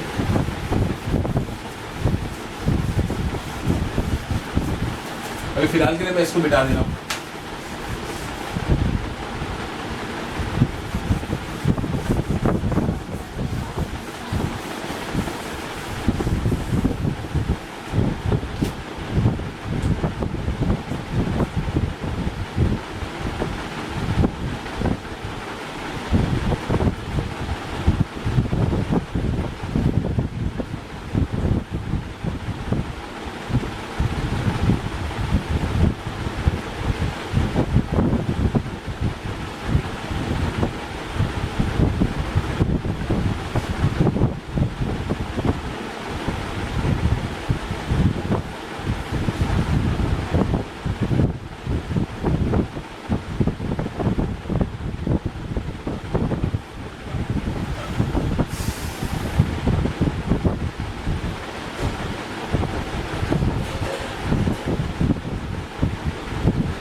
टेबल बन गया आपके सामने फ्रेंड्स। आप देखेंगे इसमें कि साइन, कॉस और टैन मैंने 3 की वैल्यूज लिखी है। मैंने केवल इन 3 की वैल्यूज लिखी है, क्योंकि अगर आपको साइन और कॉस की वैल्यू पता है तो कॉसेक और सेक की वैल्यूज आप निकाल ही लेंगे, और टैन की वैल्यू पता है तो कॉट की वैल्यू आप निकाल ही लेंगे। उल्टा ही होता है, ठीक है। तो साइन 30 डिग्री होता है 1/2, साइन ऑफ 45 डिग्री होता है 1/√2, साइन ऑफ 60 डिग्री होता है √3/2, √3/2, और साइन ऑफ 90 होता है 1। सिमिलरली कॉस ऑफ 30 होता है √3/2, √3/2, कॉस ऑफ 45 होता है 1/√2, कॉस ऑफ 60 होता है 1/2, और कॉस ऑफ 90 होता है 0। That tan of 30 is 1/√3, tan of 45 is 1, tan of 60 is √3, and tan of 90 is infinity. Why infinity? Because tan 90 will become sin 90 upon cos 90. Cos of 90 is 0. So in the denominator, if something is 0, then the original value tends to infinity. It becomes, it becomes undefined. But I have written it's here infinity because this tan 90 will tend to infinity. So this is the table. ये table है, आप इसको memorise कर लीजिए, ये आपको helpful है। ठीक है, अब फ्रेंड्स मैं आपको बताऊंगा कि ये एंगल ऑफ एलिवेशन और एंगल ऑफ डिप्रेशन क्या होते हैं। ये इंपॉर्टेंट है।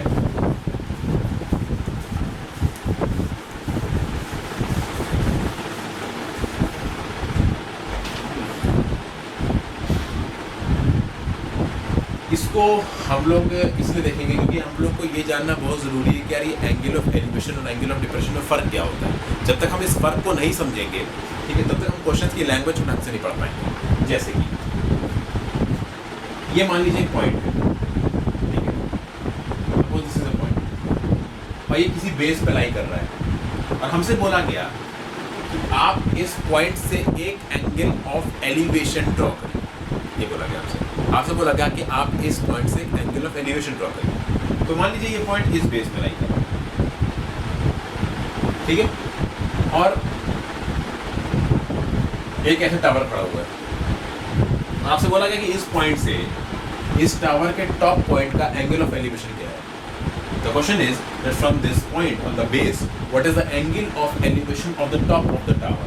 सो what you are going to do, you are going to connect this point to the top of the tower and you are going to mark the angle with respect to the base. This becomes alpha, and this alpha angle of elevation.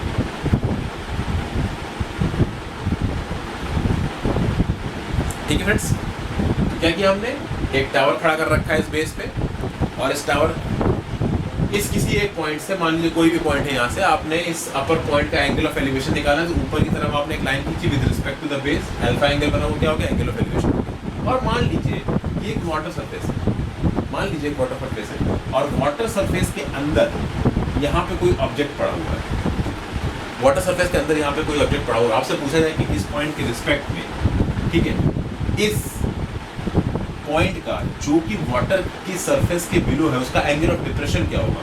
तो आप इस base के respect में water surface जो हो जाएगी यहाँ पे, एक ऐसी लाइन खींच लीजिए, और ये क्या बन जाएगा, इसको बीटा मार्कर, ये बीटा क्या हो जाएगा, एंगल ऑफ डिप्रेशन।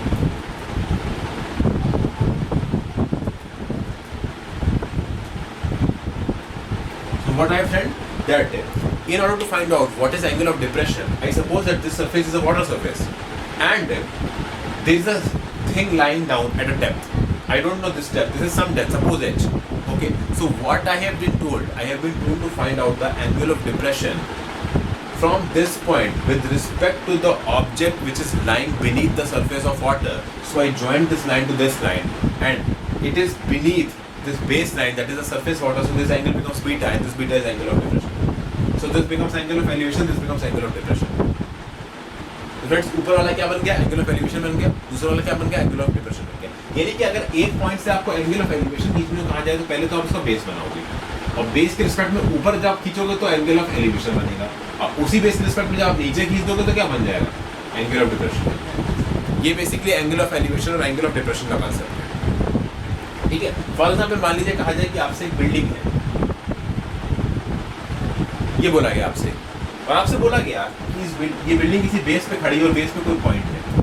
तो अगर आपसे बोलता है कि इस पॉइंट के रिस्पेक्ट में, इस पॉइंट के रिस्पेक्ट में इसका एंगल ऑफ डिप्रेशन क्या होगा, आपसे बोला जाए, सवाल समझने की कोशिश करिएगा, सवाल चेंज हो गया। पहले मैं इस पॉइंट के रिस्पेक्ट में इसका बोल रहा था, अब मैं क्या बोल रहा हूँ, इस पॉइंट के रिस्पेक्ट में इसका एंगल ऑफ डिप्रेशन क्या होगा। तो स्पेस में आप क्या करोगे, इसको जोड़ दोगे, लेकिन इसके लिए बेस क्या होगा, ये होगा, तो एंगल ऑफ डिप्रेशन क्या हो जाएगा, ये हो जाएगा। इसको आप एंगल ऑफ डिप्रेशन को बीटा बोलते हैं,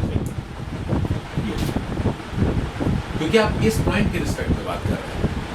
What I said that suppose this is a tower, and from the top of the tower I have to find out the angle of depression of this base point. This is the question. So in that case I have to find out the platform of this top point, and with regard to this straight line, that is the platform of this point, I will draw a line connecting this, and this will be the angle of depression, which will ultimately become this angle of elevation of this point respect to this point.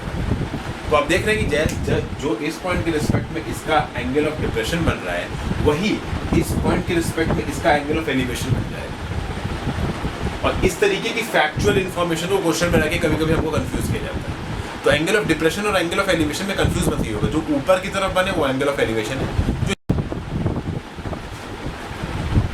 तो देखा friends, जो ऊपर की तरफ बन रहा है वो एंगल ऑफ एलिवेशन है, जो नीचे की तरफ बन रहा है वो एंगल ऑफ डिप्रेशन है। इसके बेसिस पे जो सवाल करते हैं, अभी तो मैं बहुत ही आसान सवाल आपके साथ डिस्कस करूंगा, ठीक है। मेन जो इसके ट्रिग्नोमेट्री से रिलेटेड क्वेश्चन है वो आगे के लेक्चर्स में आएंगे और वो थोड़े मुश्किल होंगे, थोड़े से टफ कॉन्सेप्ट के होंगे। अभी तो मैं बिल्कुल बेसिक ले रहा हूँ इस लेक्चर में, ताकि सबको एक बिगिनर को भी समझ में आ जाए।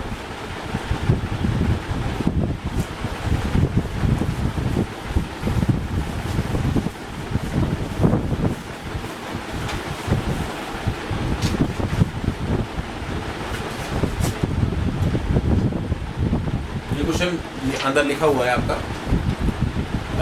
ब्लॉग पेज पे, आप उसमें देख लीजिएगा, ठीक है। पहला क्वेश्चन क्या है, man is standing at a distance 25 metre from the bottom of the tree and he finds that the angle of elevation of the top of the tree is 30 degree, find the height of the tree.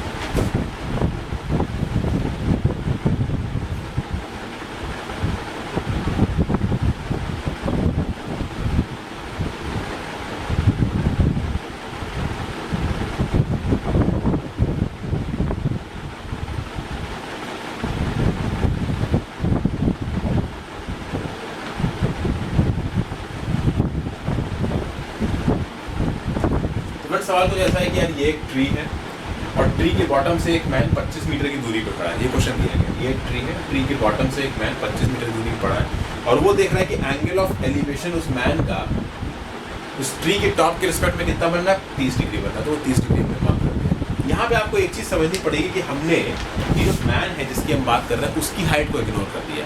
इससे question में बोला नहीं है, but उसकी height को आपको ignore करना पड़ेगा, क्योंकि वो देख तो अपनी आँख से रहा है ना। तो अगर उसकी हाइट को जब तक आप इग्नोर नहीं करेंगे तब तक आप एग्जैक्ट आंसर इसका नहीं निकाल पाएंगे, ठीक है। तो अब आपने मान लिया कि उसकी हाइट नेग्लिजिबल है, उसकी हाइट को इग्नोर कर दिया। उसने बोला कि वो यहाँ पे खड़े हो गए, ऊपर का एंगल ऑफ एलिवेशन कितना देखा है, 30 डिग्री देख रहा है। ट्री की हाइट मैं h मान लेता हूँ और यहाँ बेस से आदमी की दूरी कितनी है, 25 मीटर। तो मुझे क्या निकालना है, इस हाइट को कैलकुलेट करना है। तो बहुत सिंपल है यार, ये आपको एक राइट एंगल ट्रायंगल नजर आ रहा है, जो ट्री है वो बेस पे परपेंडिकुलरली खड़ा हुआ है। तो tan थीटा कितना हो जाएगा, perpendicular by base h/25।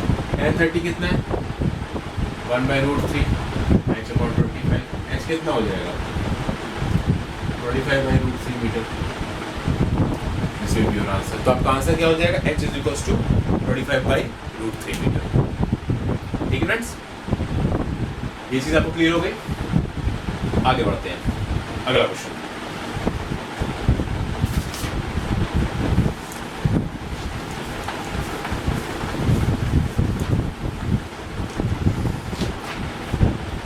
Question है यार, a tower at a distance of 40 meters from an object, from the top of the tower the angle of depression of the object is 60 degree, find the height of the tower।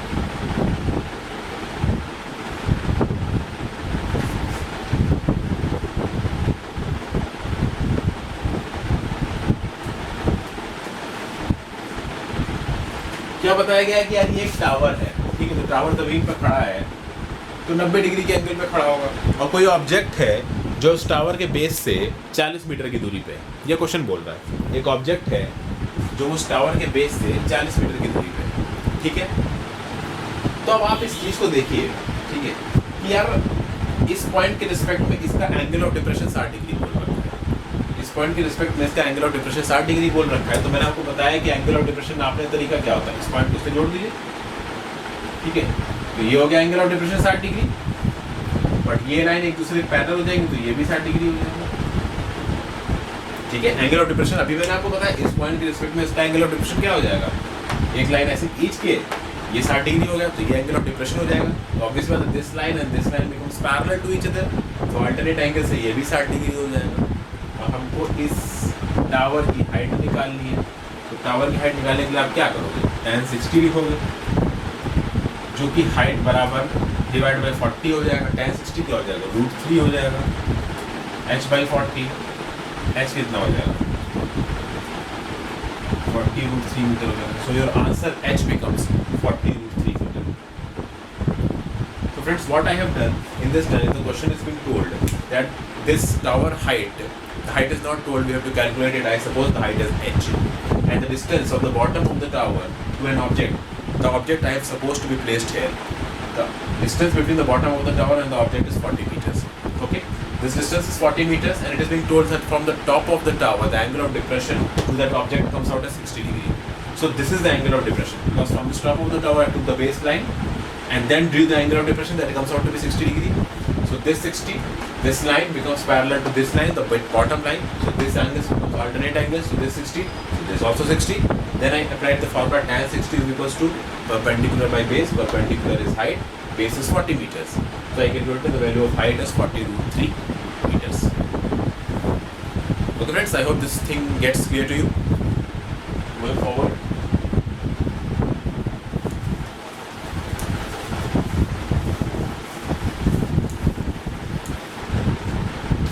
Friends, what I am going to do now is I am going to tell you, I am going to plot the graphs of sine, cos and tan in front of you.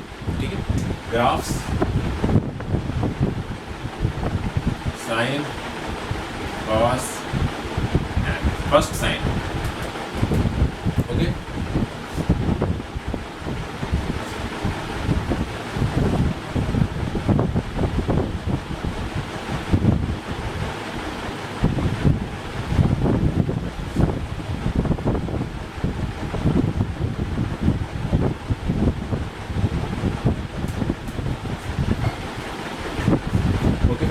तो आप देख सकते हैं कि मैंने एक ये दो कोऑर्डिनेट एक्सिस बना दिए, और इन कोऑर्डिनेट एक्सिस पे जो आपकी एक्स एक्सिस के अलॉन्ग मैंने एंगल्स को पुट किए हैं।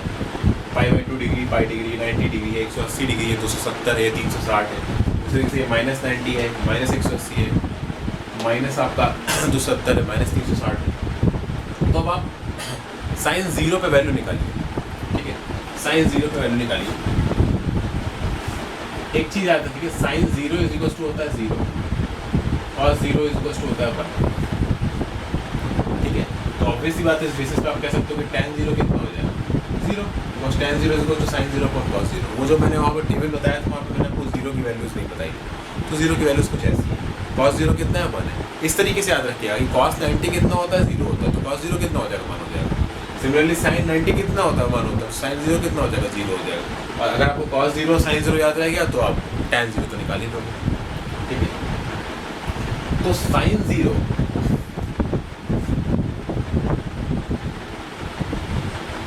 पे 0 हो गया। ठीक है, अब क्या करना है देखते हैं। यहां से ये ग्राफ पास करेगा साइन, ये हम साइन का ग्राफ बना रहे हैं, यहां से साइन का ग्राफ पास करेगा, क्योंकि जब आप एंगल 0 रख रहे हैं तो वैल्यू भी 0 आ रही है। तो जो वैल्यूज है वो हम इस y एक्सिस पे प्लॉट करेंगे, और जो एंगल्स है वो हमने x एक्सिस पे प्लॉट किए। साइन 0 0 यानी ग्राफ यहाँ से पास आउट कर रहा है। साइन 90 कितना होता है, साइन 90 होता है 1। ठीक है, साइन 90 इज 1। तो जब यहाँ पे ये 90 वैल्यू रखेंगे तो ये 1 यहाँ पे कुछ लगता आएगा, तो ये ग्राफ यहाँ से पास करेगा। पहले यहाँ से पास किया, फिर यहाँ से पास किया। ठीक है, उसके बाद साइन ऑफ π/4 कितना होता है 1/√2 होता है, बीच में यहाँ कहीं आ रहा होगा। ठीक है, उसके बाद साइन पाई कितना होता है, साइन पाई यानी साइन 180 डिग्री कितना हो जाएगा, साइन ऑफ 90 प्लस 90। मैं साइन ऑफ 180 डिग्री की वैल्यू निकालने की कोशिश कर रहा हूँ। तो आपको उसने क्या लिखा, आपने इसको लिखा साइन ऑफ 90 प्लस 90। ठीक है, अब 90 प्लस 90 क्या हो गया, सेकेंड क्वाड्रेंट हो गया। ठीक है, सेकेंड क्वाड्रेंट में क्या क्या पॉजिटिव होता है, साइन और कॉसेक। तो ये बाहर तो भाई आपका सीधे सीधे पॉजिटिव निकल आएगा, और ये 90 हो रहा है तो कॉस में चेंज हो जाएगा। ठीक है, कॉस 90 बन जाएगा, जो कि कितना बन जाएगा 0 बन जाएगा। यानी साइन ऑफ 180 डिग्री आपका कितना निकल गया है, 0 निकल गया है। क्योंकि साइन ऑफ 180 डिग्री लगभग कितना निकल गया, कॉस 90 निकल गया। कॉस 90 क्या होता है, 0 होता है, यानी ये पाई पे फिर से 0 से पास करेगा। ठीक है, फिर 3/2 पे जब आप पुट करोगे तो -1 से पास करेगा। आप पुट करके देखो, जब आप sine of 180 sorry sine of 270 निकालोगे तो कितना हो जाएगा, हो जाएगा साइन ऑफ 180 प्लस 90। 180 प्लस 90 क्या हो जाएगा, थर्ड क्वाड्रेंट। थर्ड क्वाड्रेंट मैंने बताया था आपको फिगर, थर्ड क्वाड्रेंट में क्या क्या पॉजिटिव होता है, tan और cot। Sine is not positive in third quadrant, तो माइनस माइनस आ जाएगा। 180 में कोई चेंज नहीं होता, तो ये साइन ही रहेगा, साइन 90 हो जाएगा। ये किसके बराबर हो जाएगा, -1 के बराबर। तो यहाँ पे ये होगा, फिर यहाँ पे फिर से 0 हो जाएगा। तो कुछ ग्राफ ऐसा बनेगा।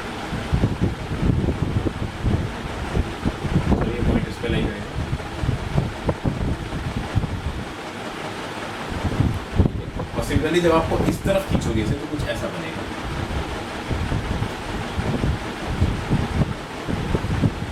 ये आपका क्या है, ये माफ कीजिएगा, ये थोड़ा सा ये 1 है और ये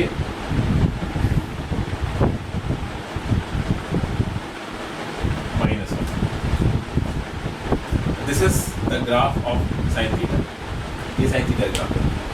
So friends, what I have done in this figure, I have plotted the graph of sin theta on this figure. On the x-axis, I suppose the angles, and on the y-axis, I suppose the value. So I took it as 0, pi by 2, pi, 3 pi by 2, minus 2 pi, and then the negative sign, minus pi by 2, minus pi, minus 3 by 2, 2 pi. So first I calculated the value of sin 0. I know the value of sin 0 is 0. So this graph is passing from this value. Then what is the value of sin of pi by 2? Sin 90 is equals to 1. So I placed here 1. Then after that, what is the value of pi?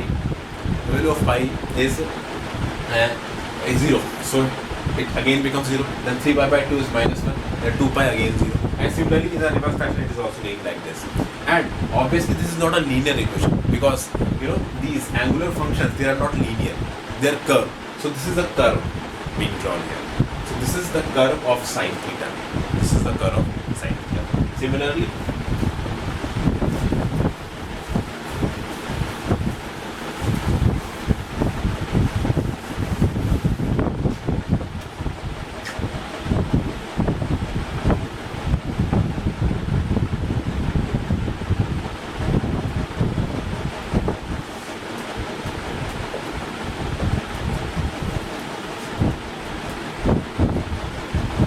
cos का angle cos का बना लेते हैं, cos theta. ठीक है, cos 0 क्या होता है? cos 0 होता है 1। ठीक है, cos 90 कितना होता है? cos 90 होता है 0। cos 0 होता है 1, cos 90 होता है 0। यानी ये आपका कुछ ऐसे निकलेगा।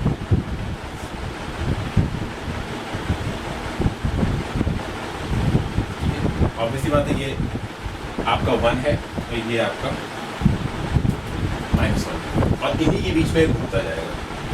So friends, what I have done, this I have made the angle of cos theta. This is overlapping here. Sorry. This I have made the graph of cos theta. In this cos theta, we know that cos 0 is equals to 1. So at 0 it is 1. Then cos 90, cos of -90 it is 0. So at pi by 2, minus pi by 2 it is passing in the graph, that is the value becomes 0. Then again at cos pi becomes minus of 1. Cos of minus becomes minus of 1. So this is the way the graph of cos theta is plotted. So this is the graph of cos theta. It is just for a reference, it is not very important. After that,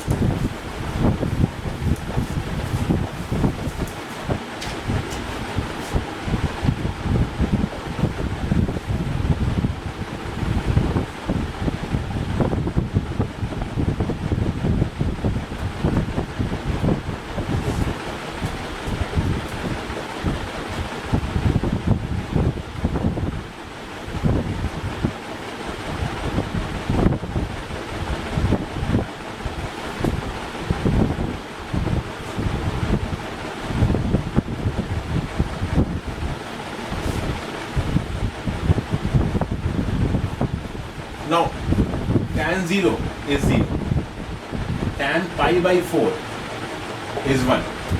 So this graph comes something like this.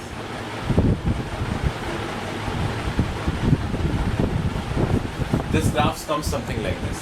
Again, like this. Again, like this. तो ये क्या है भाई, tan theta का graph है। कैसे? tan 0 पे 0 है, tan pi by 4 पे 1 है, tan of minus pi by 4 पे -1 है। ठीक है, this is 1, this is -1। ठीक है, और tan 90 पे वो अनडिफाइंड होता है, तो tan 90 की तरफ टेंड कर रहा है, उसे टच नहीं करेगा। Similarly tan of minus of 90 को टेंड कर रहा है, टच नहीं करेगा। तो ये इसका ग्राफ बनता है। इसे बना माइनस पाई बाई 2 से पाई बाई 2 में बना, फिर पाई बाई 2 से 3 पाई बाई 2 में बना, यहाँ पे माइनस ऑफ पाई बाई 2 से माइनस ऑफ 3 पाई बाई 2 में बना। तो इस इंटरवल से tan थीटा ग्राफ बनता है। ठीक है, आपको इन ग्राफों को अगर डिटेल में समझना है तो अपने आप इनको किसी बुक में ड्रॉ करिए और वहाँ से समझने की कोशिश करिए, तब आपको पूरी तरीके से समझ में आएगी। बाकी ये तो मैंने आपके रेफरेंस के लिए बताएं, अगर समझ में आ जाए तो अच्छी बात है। कैट के पर्सपेक्टिव से बहुत ज़रूरी है, एसएससी सीजीएल के पर्सपेक्टिव से ज़रूरी नहीं है। ठीक है, तो आई होप कि ये चीज़ आपको पसंद आई होगी। कोई डाउट है तो आप कमेंट सेक्शन में पूछिए और आगे मैं आपसे और क्वेश्चन लूँगा जो ट्रिग्नोमेट्री से बहुत ज़्यादा रेलिवेंट है। ठीक फ्रेंड्स, तो thank you for listening to my video और मैं आप जल्दी ही आपके साथ ट्रिग्नोमेट्री की एक और वीडियो के साथ आऊँगा।